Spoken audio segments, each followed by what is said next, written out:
Crystal from Love and Toast Homestead, and I'm going to give a pantry tour because I've been watching a lot of them on YouTube, and I think that they're so awesome and inspiring and give you so many goals for the next year. So I'm going to go through mine. First, this is my drying cabinet for dry goods, and I will go through each section of this, but I'm going to give it overall canned food, storage, dehydrator. These are different fermentations, pasta, condiments, herbs, and then these are all infusions and tinctures.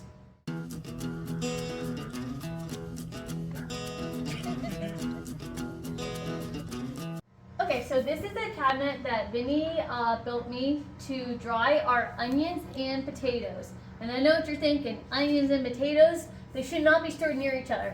They aren't. They are stored 3 feet apart because the way that onions give off a certain gas, it could actually ripen your potatoes and ruin them in storage. So I keep my onions up here.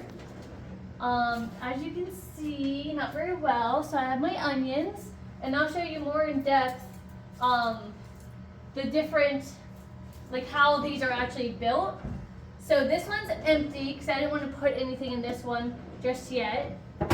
Down these 3 are all potatoes that we have on our homestead. You can see we have like a hard cloth fencing, and this is to promote really good airflow with the potatoes, because if they're stacked on top of each other, they're more likely to rot or have other issues, and you have to keep the dirt on them so it can stay, it can store and cure correctly. And then here's our other ones full. I make sure that they're all spaced out. And then here's our bottom one. So this is all our basically root vegetables, you could say, because we have onions and potatoes. This is our onion drawer. There's not that many because some of them I've already used for salsa and different things like that. So next we're gonna go start on the canning area. Okay, so we're gonna start on this top shelf. We have our potatoes, which is a cubed potatoes. We love stew. Makes it so easy because they're already cooked. We made canned French fries that we just pour in. First you drain and then pour it into a cast iron and fry them up. Super easy. We got tomato soup, which I have this recipe on my Instagram. We have beef stew. The beef we got from Rod Run Farms, so if you're familiar with that farm, they are in Beaver County and they are amazing. They're all an organic farm. They have beef, raw milk, they do chicken, they do honey, they just do it all. They're amazing. Right here is all our turkey that we raised at our farm and butchered ourselves. So that was that. We have black beans, yum. We use it for chili, tacos, anything. And we also got some pinto beans. I like doing it this way because they're already cooked and I just have to dump them out into the pan and that's it. I know some people like to do the dry beans because they last longer, but you also have to soak them for 18 hours. And if you're like me, I'm like last minute doing dinner after homestead chores, dumping everything in a pot. So this makes my life a lot easier. Okay, on the next one, we have corn. We eat a lot of corn. We love it in our stew and soups. And then we have some green beans. I love green beans. I love these. These are what I have in my lunch every day. And these are our jam and kind of fruit area. So right here we have some applesauce. We have some hard cider from our apple trees at our homestead. We have dandelion jelly that I made in the spring. We have peach jam. And then we have some blueberry jam. And some raspberry jam. I also made some elderberry jello.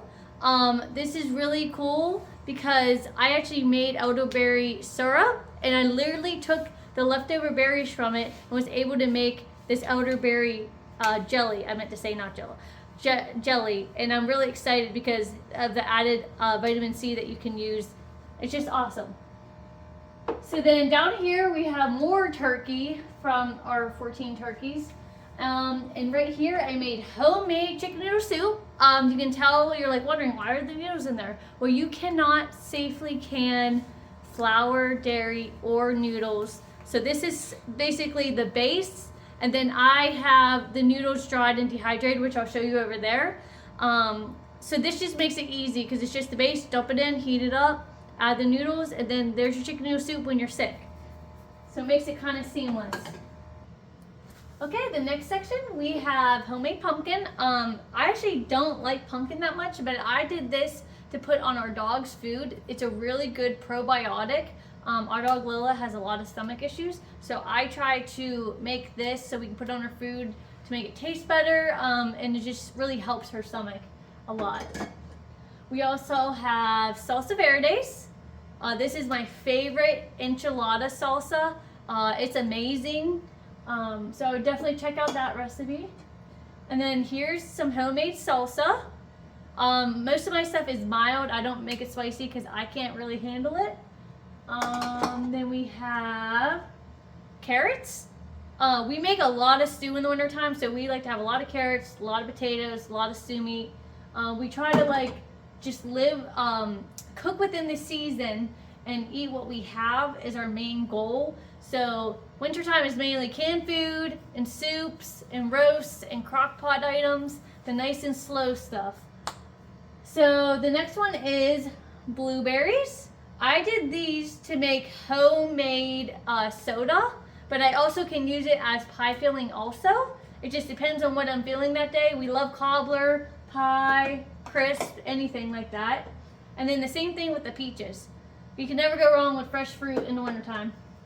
Right down here we have some tomato juice puree that we got going on here. We still have to cook it down and add it to make our actual sauce and thicken it up, but we have our jars right here.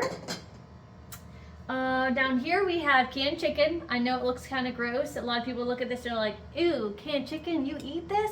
But honestly, it is so good. It's already cooked. It literally just falls apart when you open the jar. You dump it right on our quesadillas, heat it up, and we are good to go. I know Vinny loves to have it on his chicken salads and like different things like that, tacos, but I'm a quesadilla girl, so. And then right here we have our homegrown garlic braid that I braided from our garlic this year. It turned out pretty good. Okay, so we're gonna start on the bottom shelf now. So this is our homemade wine. It's on its 3rd fermentation. So we'll have to sift it out one more time, and then it will basically go into bottles, and then we can age it for a few months. Right here is homemade apple cider vinegar that we made from our apple cider homestead. I'm just so excited about that. Right here we have our homemade kombucha. I kind of took a break from making kombucha because I just didn't have time with the garden and everything, but I'll definitely be getting back to it in the future. This is just organic olive oil that we have. Our wine kit that goes with this, our dehydrator, and then I'll move on to the rest. Okay, and right here we have little Lola helping me out, being a good girl, huh, honey? Okay, so right here we have our rice in bulk. We have our wheat berries. This is soft wheat berries. This is typically used for pastries and items that are more delicate like that. This is the hard red spring wheat berries, and that's used for like sourdough and breads and different type of things like that. Okay, we'll move on to the other side now. Okay, so starting on this side, we're gonna start below. So these are all our homemade pasta that we made and dehydrated. We usually do every 6 months, we will do 10 batches and dehydrated, so we're not constantly making pasta. Not like it's time consuming, but it just saves us time with the craziness of summertime and added chores. So, and then these are just empty jars, and then that's all my vinegar for canning, cleaning, whatever I use it for. I feel like I use it for everything nowadays. So we'll get up to these shelves up here now.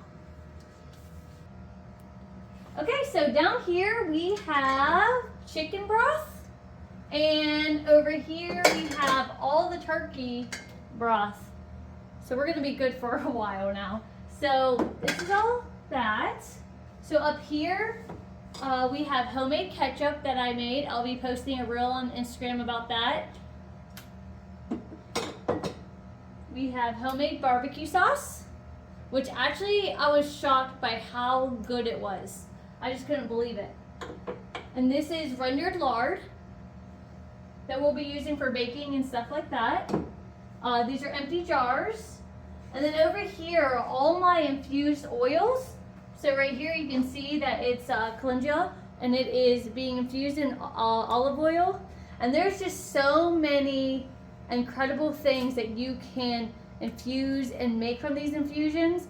Like just this flour alone, you can make homemade neosporin. It's such a good anti-inflammatory properties. It's just amazing. Okay, and then like these are my other ones. So we got elderflower infused in olive oil. We have mullein. Wait, Camilla, yeah, that one. Okay, we have sage. We have comfrey. Rose hip. Peppermint. And then last but not least, dandelion oil. So up here are all my tinctures. So we have peppermint, plantain, we have elderflower, we have rose hip. Okay, so we have mullein. These are all my dried flowers and herbs. So I just have dried corn from last year. I just didn't plant yet. Calendula. I'm sure this looks familiar to everyone. Dandelion, rose hip. These are just different flowers that I want to grind up and use for coloring in soaps. Lavender, hibiscus, elderflower. This looks like nettles. Okay. Mullein, chamomile. Okay, so right here we have all kinds of vanilla extract used for cooking. So these were all started about, I don't know, each were like 6 months apart. So these are my empty bottles that I'll use for extracts, maybe to make lemon extract. There's just so many different extracts that you can make. These are my homemade shampoo bars I made. And this is like a custom one I did with all kinds of essential oils that you can make to help support your hormones. This is a dandelion salve I made for inflammation and pain and anything like that. Right here is a homemade soap I made. It's a lavender soap. It smells really good. I really enjoy it.